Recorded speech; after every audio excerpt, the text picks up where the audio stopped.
வணக்கம், நான் டாக்டர் சாந்தி கிருஷ்ணா ரகு. இன்னைக்கு நம்ம குரட்டை பற்றி தான் தெரிஞ்சுக்க போகிறோம். ஸ்னோரிங் அப்படின்னு சொல்லக்கூடிய குரட்டை. குரட்டை என்ன மிகப்பெரிய பிரச்சனையா? இதெல்லாம் என்ன டாக்டர், எல்லாருக்கும் வர்றது தானே, இதனால ஏதாவது காம்ப்ளிகேஷன்ஸ் இருக்கா அப்படின்னு பார்த்தோன்னா, குரட்டைனால ஹார்ட் அட்டாக் வருதுன்னு சொன்னால் அவங்களால நம்ப முடியுதா?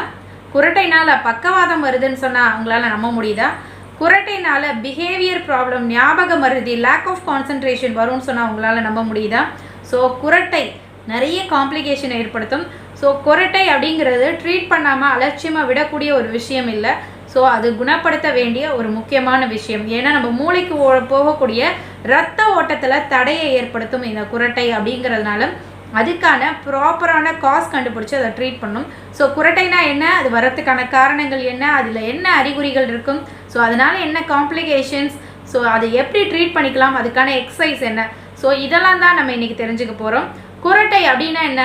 நல்லா ஹார்ஷான சவுண்டு, அப்படி இல்லைன்னா ஒரு ஹோர்ஸ் சவுண்டு நம்ம தூங்கும்போது வரும். ஸோ இதுதான் நம்ம குரட்டைன்னு சொல்லுவோம். இது எதனால் வருது அப்படின்னு பார்த்தோன்னா, நம்மளுடைய பேலட் அப்படின்னு சொல்லக்கூடிய, சாஃப்ட் பேலட் அப்படின்னு சொல்லக்கூடிய தொண்டைக்கு பின்பக்கம் இருக்கக்கூடிய மசில்ஸ் இது ரிலாக்ஸ் ஆகி ஏர்வேவை அப்ஸ்ட்ரக்ட் பண்ணும், வழியை காற்று போகிற வழியை தடை பண்ணும். ஸோ காற்று அது வழியாக போகும்போது தடைப்பட்டு போகும்போது ஒரு வைப்ரேஷன் க்ரியேட் ஆகி இந்த சவுண்ட் ப்ரொடியூஸ் ஆகும். ஸோ இதனால தான் ஸ்னோரிங் வருது, குரட்டை வருது அப்படின்றத நம்ம தெரிஞ்சுக்கணும்.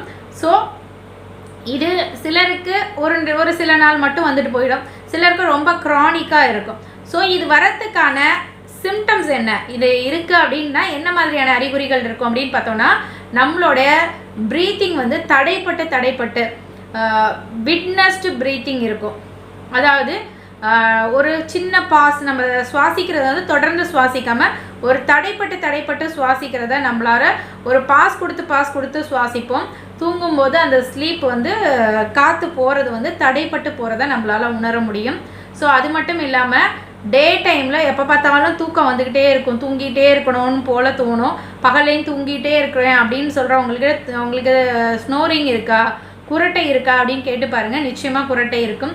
ஸோ கான்சன்ட்ரேட் பண்ணுறது அவங்களுக்கு ரொம்ப கஷ்டமாக இருக்கும், டிஃபிகல்ட்டி இன் கான்சன்ட்ரேஷன், எதுலேயுமே கான்சன்ட்ரேட் பண்ண முடியாது. காலையில் எந்திரிச்ச உடனே தலை வலிக்குது அப்படின்னு தலையை பிடிச்சிட்டு உட்காடுறாங்கன்னா அவங்களுக்கு குரட்டை இருக்க வாய்ப்பு இருக்குது. ஸோ அது மாதிரி காலையில் எந்திரிக்கும் போதே தொண்டை சோர் த்ரோட் இருக்கும், அதை வாயை திறந்து வச்சுட்டே ப்ரீத் பண்ணிட்டு இருந்திருப்பாங்க. காலையில் எந்திரிச்சோடனே ஒரு சோர் த்ரோட், தொண்டையில் வலி, ஒரு கரகரப்பு அந்த மாதிரி இருக்கலாம். ஸ்லீப் ஒரு ரெஸ்ட்லெஸ், அங்கேயும் இங்கேயும் திரும்பி படுத்துக்கிட்டே இருப்பாங்க, சரியாக தூங்கின மாதிரி ஒரு திருப்தியே இருக்காது. ஸோ ஏங்கி மூச்சு விடுவாங்க, அப்படி இல்லைன்னா தடைப்பட்டு அவங்க நைட்டில் மூச்சு விட்டுருப்பாங்க. ஸோ அது மாதிரி பிளட் ப்ரெஷர் அதிகமாக இருக்கிறதுக்கு வாய்ப்பு இருக்குது. ஸோ இது மட்டும் இல்லாமல் அவங்க பார்ட்னர், அவங்க சத்தமாக குரட்டை விட்டு தூங்குறதுனால அவங்க பார்ட்னரோட ஸ்லீப்பையும் அது டிஸ்டர்ப் பண்ணும். குழந்தைகளுக்கு இந்த குரட்டை பிரச்சனை இருந்துச்சு அப்படின்னு சொன்னால் அவங்களோட அட்டென்ஷன் எதுலேயுமே கவனம் செலுத்த மாட்டாங்க, கவன சிதறல் அதிகமாக இருக்கும். அவங்களோட பிஹேவியர்ஸில் நிறைய இஷ்யூஸ் இருக்கிறத பார்க்கலாம். புவர் பர்ஃபார்மன்ஸ் இருப்பாங்க, ஸ்கூலில் ஞாபக மறதி இருக்கும், சரியாக கான்சென்ட்ரேட் பண்ண மாட்டாங்க, நல்லா படிக்க மாட்டாங்க, நல்லா மார்க் வாங்க மாட்டாங்க, அவங்களோட மெமரி ரொம்ப வீக்காக இருக்குது. ஸோ இந்த மாதிரியான சிம்டம்ஸ், அறிகுறிகள்லாம் குழந்தைகளில் இருக்கிறதில் பார்க்கலாம். ஸோ இதெல்லாம் தான் ஸ்னோரிங் அப்படின்னு சொல்லக்கூடிய குரட்டைக்கான அறிகுறிகள். இந்த குரட்டை என்ன காரணங்கள்னால வருது அப்படின்றத நம்ம தெரிஞ்சுக்கணும். குரட்டைக்கு பார்த்தோன்னா மவுத் அனட்டமி ரொம்ப முக்கியம். மவுத்தில் இருக்கக்கூடிய அந்த சாஃப்ட் பேலட் ரொம்ப திக்காக பின்னாடி போய் ஓவர் வெயிட் இருக்கவங்களுக்குலாம் பார்த்தோன்னா இந்த ஏர்வே அப்ஸ்ட்ரக்ட் ஆகிடும். இந்த மசில் ரொம்ப திக்காக, எலிவேட்டடாக, ரிலாக்ஸ்டாக இந்த மாதிரி இருக்கிறதுனால அது போகக்கூடிய காற்றுல தடை ஏற்படும். ஸோ அந்த நேரோ ஆகிறதுனால அந்த வைப்ரேஷன் க்ரியேட் ஆகி ஸோ ஸ்னோரிங் வரலாம். நெக்ஸ்ட் பார்த்தோம்னா எலாங்கேட்டட் யூவலா அப்படின்னு சொல்லக்கூடிய உள்நாக்கு தடித்து நீண்டு போய் இருக்கிறது. ஸோ அதனாலையும் அவங்களுக்கு அப்ஸ்ட்ரக்ஷன் ஏற்பட்டு இந்த ஸ்னோரிங் அப்படிங்கிறது வரலாம். நைட் நேரத்தில் ஆல்கஹால் எடுத்துக்கிறாங்க அப்படின்னா அவங்களுக்கும் பின்னாடி இருக்கக்கூடிய பேலட்டில் இருக்கக்கூடிய சாஃப்ட் பேலட்டில் இருக்கக்கூடிய மசில்ஸ் எல்லாம் ரிலாக்ஸ் ஆகி தொங்கிட்டு இருக்கிறதுனால அந்த ஏர்வே தடைப்படலாம். நேசல் ப்ராப்ளம் இருக்குது, டீவியேட்டட் நேசல் செப்டம் இருக்கலாம், பாலிப்ஸ் இருக்கலாம், மூக்கில் சதை வளர்ந்துருக்கலாம், அப்படி இல்லைன்னா டான்சிலைட்டிஸ் இருக்கலாம், என்லார்ஜ்டு டான்சில்ஸ் இருக்கலாம், டான்சில் வீங்கி போயிருக்கலாம், அப்படி இல்லைன்னா அடினாய்ட்ஸ் வளர்ந்துருக்கலாம். சிலர் பார்த்தா உள்நாக்கு வளர்ந்துருக்குன்னு சொல்லுவாங்க, அடினாய்ட்ஸ் இருக்குன்னு சொல்லுவாங்க. ஸோ அடினாய்ட்ஸ்ன்னு சொல்லக்கூடிய சதை வளர்ந்துருக்கலாம். மோஸ்ட்டாக குழந்தைகளுக்கு வரக்கூடிய காரணம் பார்த்தோன்னா டான்சிலைட்டிஸும் என்லார்ஜ்டு டான்சில்ஸும் அடினாய்ட்ஸும் இருக்கும். ஸோ பெரியவங்களுக்கும் இந்த ரீசன்ஸ் எல்லாம் இருக்கலாம். So nasal polyp, deviated nasal septum, sinusitis, allergic rhinitis. So இந்த மாதிரியான காரணங்கள்னாலையும் அவங்களுக்கு குரட்டை வரலாம். தூக்க குறைவு காரணம் இருக்குது அப்படின்னாலும் அவங்களுக்கும் இந்த ஸ்னோரிங் வரலாம். ஸோ ஸ்லீப்பிங் பொசிஷன், பேக்கில் அப்படியே அண்ணாந்து படுக்கிறாங்க அப்படின்னாலும் அதுவும் குரட்டையை ஏற்படுத்தலாம். ஸோ அதனால ஏர்வே அப்ஸ்ட்ரக்ட் ஆகி அதனாலையும் குரட்டை வரலாம். ஸோ ரிஸ்க் ஃபேக்டர்ஸ்னு பார்த்தோன்னா பெண்களை விட ஆண்களுக்கு தான் குரட்டை வரதுக்கான ரிஸ்க் அதிகமாக இருக்குது. அது மாதிரி குண்டாக இருக்கவங்களுக்கு குரட்டை வரும். அவங்களோட ஏர்வே வந்து நேரோவாகிறதுனால குரட்டை வரலாம். நைட் நேரத்தில் ஆல்கஹால் எடுத்துக்கிறவங்களுக்கு இந்த குரட்டை வரலாம். அது மாதிரி ஏதாவது நேசல் ப்ராப்ளம், நான் முன்னாடி சொன்ன மாதிரி DNS, nasal polyp, sinusitis, enlarged tonsils, adenoids, so இந்த மாதிரியான ப்ராப்ளம் இருக்கவங்களுக்கு வரலாம். பரம்பரையாகவும் வரலாம். பேரண்ட்ஸ்க்கு இருக்குது, ஸ்லீப் ஆப்னியா இருக்குது, ப்ராப்ளம் இருக்குது, அப்ஸ்ட்ரக்டிவ் ஸ்லீப் ஆப்னியா அப்படின்ற ப்ராப்ளம் பேரண்ட்ஸ்க்கு இருந்தாலும் குழந்தைகளுக்கும் இந்த பிரச்சனை வர்றதுக்கு வாய்ப்பு இருக்குது. ஸோ இதனால் என்ன காம்ப்ளிகேஷன் வருது, குரட்டைனா அவ்வளோ பெரிய பிரச்சனையா, அதனால் என்ன காம்ப்ளிகேஷன் வருது அப்படின்றத நம்ம தெரிஞ்சுக்கணும். டே டைமில் எப்போ பார்த்தாலும் ஸ்லீப்பியாக இருக்குது அப்படின்னா அவங்களுக்கு குரட்டை ப்ராப்ளம் இருக்கலாம். அது மாதிரி எதுக்கு எடுத்தாலும் ஒரு விரக்தியாக இருப்பாங்க, கோபமாக இருப்பாங்க, எரிஞ்சு விழுவாங்க, எதுலேயுமே கான்சென்ட்ரேட் பண்ண முடியாது, லாஸ் ஆஃப் மெமரி இருக்கும், அவங்களோட பிஹேவியர்ஸ் எல்லாம் சேஞ்ச் ஆகிறத நம்ம பார்க்கலாம். எதுலேயும் கவனக்குறைவாக இருப்பாங்க, எதுலேயுமே கான்சென்ட்ரேட் பண்ணி அந்த ஒர்க்கை கம்ப்ளீட் பண்ண மாட்டாங்க. ஸோ கவன சிதறல் நிறையா இருக்கலாம். ஸோ அவங்களோட பிபி ரைஸ் ஆகிறதுக்கு இது காரணமாக இருக்குது, ஹார்ட் ப்ராப்ளம் வர்றதுக்கு காரணமாக இருக்குது, ஸ்ட்ரோக்குன்னு சொல்லக்கூடிய பக்கவாதம் வர்றதுக்கு இது காரணமாக இருக்குது. ஸோ சிலருக்கெலாம் பார்த்தா ஸ்லீப் ஆப்னியா அப்படின்னு சொல்லக்கூடும் மூச்சில் மூச்சு வந்து எங்கேயும் தடைப்பட்டு விடுறதுனால பிரெயினுக்கு போக வேண்டிய ஆக்சிஜன் சரியாக கிடைக்காதனால ஸோ நிறைய ப்ராப்ளம் மைண்டு அவங்களோட பிஹேவியர்ஸில் கூட ஏற்படுறதுக்கு காரணமாக இருக்குது. நிறைய ரோடு ஆக்சிடெண்ட் ஏற்படுறதுக்கு இந்த குரட்டை ஒரு காரணமாக இருக்குது அப்படின்றத நம்ம தெரிஞ்சுக்கணும். ஸோ குரட்டைனால நிறைய காம்ப்ளிகேஷன்ஸ் இருக்குது அப்படிங்கிறதுனால இந்த குரட்டை அப்படிங்கிறது நம்ம ட்ரீட் பண்ண வேண்டிய ஒரு முக்கியமான விஷயம். ஸோ குரட்டைக்கு சிம்பிளான எக்ஸசைஸ் உங்களுக்கு நான் சொல்லித்தரேன். ஸோ இந்த எக்ஸசைஸையும் நீங்கள் ட்ரை பண்ணுங்கள். இது என்னன்னா நாசோஃபாரிங்ஸ் எக்ஸசைஸ்ன்னு சொல்லுவோம். ஸோ நம்மளோட அந்த சாஃப்ட் பேலட் மசில்ஸ் எல்லாம் வந்து டைட்டன் பண்ணி ஸோ அதை ரிலாக்ஸ்டாக இருக்கிறதுனால தான் இந்த குரட்டை வருதுன்றதுனால அதை டைட் பண்ணுறதுக்கு இது ஹெல்ப் பண்ணும். இதுக்கு என்ன பண்ணணும்னா நாக்கை நீங்கள் வெளியில் நீட்டிட்டு ஒரு 5 கவுண்ட் எண்ணி நல்லா ப்ரீத் பண்ணணும். இந்த மாதிரி பண்ணிக்கோங்க. நெக்ஸ்ட் எக்ஸசைஸ் என்ன அப்படின்னு பார்த்தோன்னா நம்மளோட மேல் அன்னம் சொல்லுவோம்ல, அப்பர் பேலட், அதில் நாக்கை டச் பண்ணி வச்சுக்கோங்க. வச்சுக்கிட்டு ஒரு 5 கவுண்ட் எண்ணுங்க. நெக்ஸ்ட்டு பார்த்தோன்னா உங்களோட ரைட் சைடு கன்னத்தில் நாக்கை ஒட்டி வச்சு 5 கவுண்ட், லெஃப்ட் சைடு கன்னத்தில்.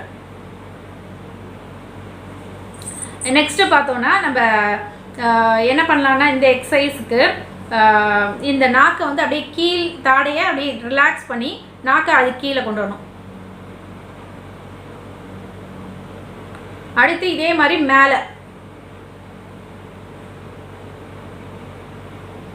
அடுத்து என்ன பண்ணலாம், 2 பல்லையும் இறுக்கி கடிச்சிக்கிட்டு இந்த நாக்கை வந்து உள்ளார இருந்து புஷ் பண்ணணும், அந்த பல்லை தள்ளுற மாதிரி இப்படி பண்ணணும்.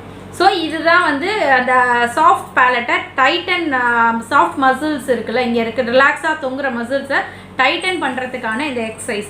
ஸோ இந்த எக்ஸசைஸை நீங்கள் ரெகுலராக காலையிலையும் நைட்டும் ஒரு 10 கவுண்ட்ஸ் வந்து ரெகுலராக செஞ்சுட்டு வந்தீங்க அப்படின்னா இந்த ஸ்னோரிங் வரதை நீங்கள் நார்மலாக பெரிய காம்ப்ளிகேஷன் இல்லை, எனக்கு நேசல் பாலிப் இல்லை, டான்சில்ஸ் இல்லை, அடினாய்ட்ஸ் இல்லை, ஈவன் தோ எனக்கு இந்த மாதிரி ஸ்னோரிங் வருது அப்படின்னா இதை செய்யலாம்.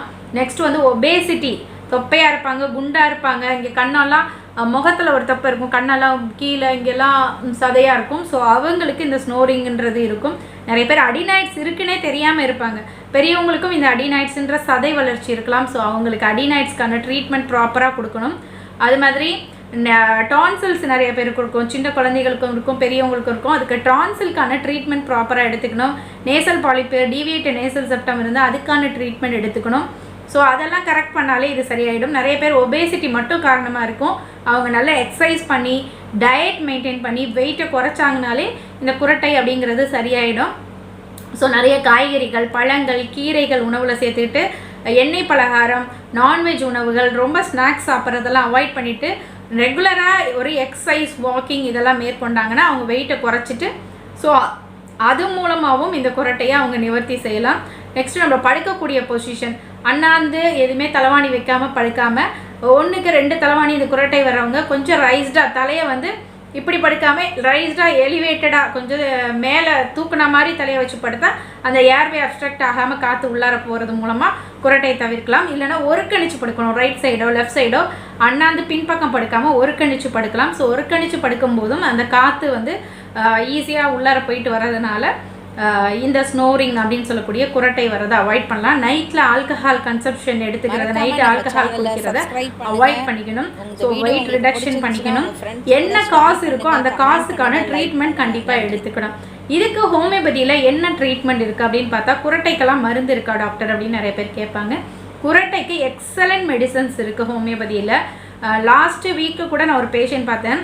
அவங்களுக்கு நேசல் பாலிப் இருக்குது, டீவியேட்டட் நேசல் செப்டம் இருக்குது. அதை விட அவங்க பெரிய கம்ப்ளைண்ட்டாக என்கிட்ட சொன்னது, டாக்டர் அவங்க லேடி பேஷண்ட்டு தான், அவங்களோட ஹஸ்பண்டும் அவங்க குழந்தையும் அவங்க தூங்க ஆரம்பிச்சோன்னே எல்லா வேலையும் பார்த்துட்டு நான் டயர்டாக படுக்கிறேன் டாக்டர், படுத்தோடனே 2 பேரும் அசந்து தூங்க ஆரம்பித்த உடனே எழுப்பி விட்டுறாங்க, எந்திரிமா கொரட்டை சத்தம் வருது அப்படின்னு.